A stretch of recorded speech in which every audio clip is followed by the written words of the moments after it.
দেশ ছাড়ার পর প্রথমবারের মতো নীরবতা ভাঙলেন বাংলাদেশের সাবেক প্রধানমন্ত্রী শেখ হাসিনা। সমর্থকদের উদ্দেশ্যে দেয়া বার্তায় ক্ষমতাচ্যুতির জন্য যুক্তরাষ্ট্রকে দায়ী করেছেন তিনি।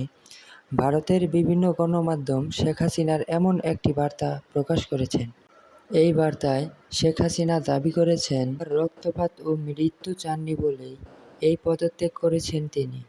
বাংলাদেশের সাবেক এই প্রধানমন্ত্রী আরও বলেন, সেন্ট মার্টিন ও বঙ্গোপসাগরের নিয়ন্ত্রণ যুক্তরাষ্ট্রের হাতে তুলে দিতে পারলেই ক্ষমতায় টিকে থাকতে পারতেন তিনি। শেখ হাসিনা বাংলাদেশের মানুষকে বিদেশি শক্তির দ্বারা প্রভাবিত না হওয়ার আহ্বান জানিয়েছেন। তিনি বলেন, দেশের মানুষ চাননি বলেই দেশ থেকে চলে গেছেন তিনি। দলীয় সমর্থকদের উদ্দেশ্যে তিনি বলেন, আশা না ছাড়ার আহ্বান জানিয়েছেন এবং আওয়ামী লীগের হয়ে ভবিষ্যতে ভালো কিছু করতে চান বাংলাদেশের এই সাবেক প্রধানমন্ত্রী। আওয়ামী লীগের নেতাকর্মীদের নিরাশ না হওয়ার আহ্বান জানিয়েছেন বাংলাদেশের সাবেক প্রধানমন্ত্রী শেখ হাসিনা।